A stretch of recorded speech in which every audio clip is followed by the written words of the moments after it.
Hello, friends. This is Dave Hurwitz, executive editor at ClassicsToday.com, here with fabulous concert programs number 118. This is our Glazunov bonus concert, and I'm doing it because the reception to the other Glazunov cycle programs was so positive, and there's still so much Glazunov music out there. And this really, I have to be honest, it's an impractical program from a live concert point of view. Actually, most of mine are. No one was ever going to play this stuff in real life, at least in the organizational form that I present it. But this is a really cool program for you to listen to at home.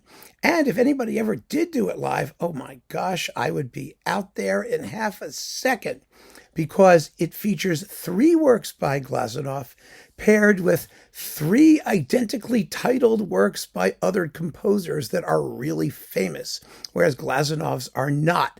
So it gives you a chance to compare them to the iconic exemplars of the type in question. Let's just get right into it. We begin with Glazunov's Carnival Overture, Opus 45. Now, this is a 9 or 10 minute long jeu d'esprit, and it raises an issue that's difficult with Glazunov recordings generally, because you can get this on disc. There's one on Naxos, which is just dreary beyond belief and rather dimly recorded. There's a better one by Svetlanov on Melodia, which you can get very easily or download, which is better, but there still really isn't a recording of the piece, I think, that gives it the juice and pizzazz that the music seems to want. And that's a real issue, because when you can only get, I hesitate to use the word, mediocre recordings of works, which they may not be top drawer, it doesn't matter. They have to get superb performances that play them to a fare thee well in order to make the best impression when you're going to compare them to other works that are in a similar vein, which we know very well, which are familiar or which are acknowledged masterpieces. It's not fair, in other words, to make the comparison quite. But his Carnival Overture is delightful and fun and zippy. And you'll note the tambourine part, which you always have to have in a Carnival Overture, as you will hear. And it's lovely. So next, we go to Richard Strauss, Salome's Dance, that fabulous hoochie coochie dance, which everybody agrees is not as good as the rest of Salome. It's not on the same level. It is a bit trashy, but so what? It's fun. For all that, it's just a laugh a minute. Of course, what's going on in the opera is not a laugh a minute. Maybe that's one of the reasons that Salome's Dance has a kind of, reputation for being a little bit subpar. But even subpar Strauss is fun Strauss and amazingly orchestrated Strauss. And we wrap up part 1 with another Glazunov piece, because we're alternating Glazunov, somebody else. Glazunov's La Mer, the Sea. This is a 20-minute long tone poem in one big movement, and it's gorgeous. It's wonderful. It's fabulously watery. It has a yummy, luscious tune in the middle. Then there's a big storm that gets whipped up toward the end, but it ends gently. It ends quietly as the sea quiets down. It's one of the great sea pieces. It really is. It's incredibly effective and wonderful to listen to, and totally true to its tone, poetry, visual, natural evocation type job. It's fabulous. And that is part 1.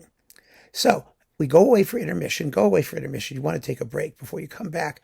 And part 2 has exactly the same program in the same order. We begin with Dvořák's Carnival Overture, one of his most popular works. It has a tambourine. There you go. Whether it's better or less good than Glazunov's isn't really the point. I mean, it deserves its popularity. It has a tunefulness which nobody could ever really match, because Dvořák was Dvořák, and nobody could match his ability to write tunes except maybe Schubert. I mean, he was just gifted that way. And this is one of his bubbliest and most fun pieces. It's almost exactly the same length as the Glazunov. In fact, all of these pieces are of similar length, and they were all written around the same time, too. Well, most of them were written around the same time, around the turn of the 20th century. The Dvořák is a little bit earlier, but it's within give or take 20 years. Really kind of amazing. So after the Dvořák, we have Glazunov's Salome's Dance. Yes, he wrote incidental music to Oscar Wilde's play Salome, which was, of course, the play that Strauss set as his opera, Salome. And he did a big introduction and Salome's Dance. Now, the introduction is about 9 or 10 minutes long. The dance is the same length as the Strauss, 8 or 9 minutes long, roughly. And it's marvelous. I think it's a better piece, personally, than the Strauss. It's just as sexy and kinky, and it has all of those faux Asian Orientalist kind of licks going through it. And the Russians were really very good at that stuff. They were better at it than the Germans were, because there's so much Easternness in Russian culture. So it's a beautiful, totally unknown work. And it's so much fun to do when you know the Strauss. So we put in the Glazunov, and then last but not least, of course, to wrap up the concert with a bang, Debussy's La Mer, the iconic ocean piece, which is not more watery than the Glazunov. The Glazunov tone poem is really one of his best orchestral works. It's very, very good.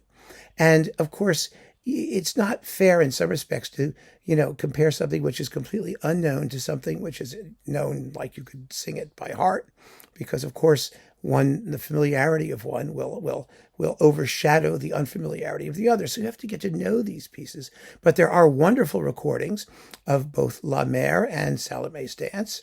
The Salome's Dance on the Naxos disc is pretty good, but there are a bunch of others. There's a really good one from Jose Cerebriere in his Glazunov Symphony box. So you may already have it if you have that box. He also does The Sea extremely well. So does Nimi Yarvi. So does Svetlanov. It's got a lot of good recordings, so you can make some really exciting comparisons and have a great time with this program. So we're going to wrap up Glazunov, and there's still tons more. We'll fit him in, I think, to other programs as things go, but instead of not featuring him as the prime element. Here, I think, is a terrific way to point the way forward in the future of our Glazunov explorations. And my goodness, what a wonderful composer he was, and the equal of his colleagues in so many ways. Here are some of them. So give it a listen and see what you think, and keep on listening, friends. Thanks for joining me. Take care.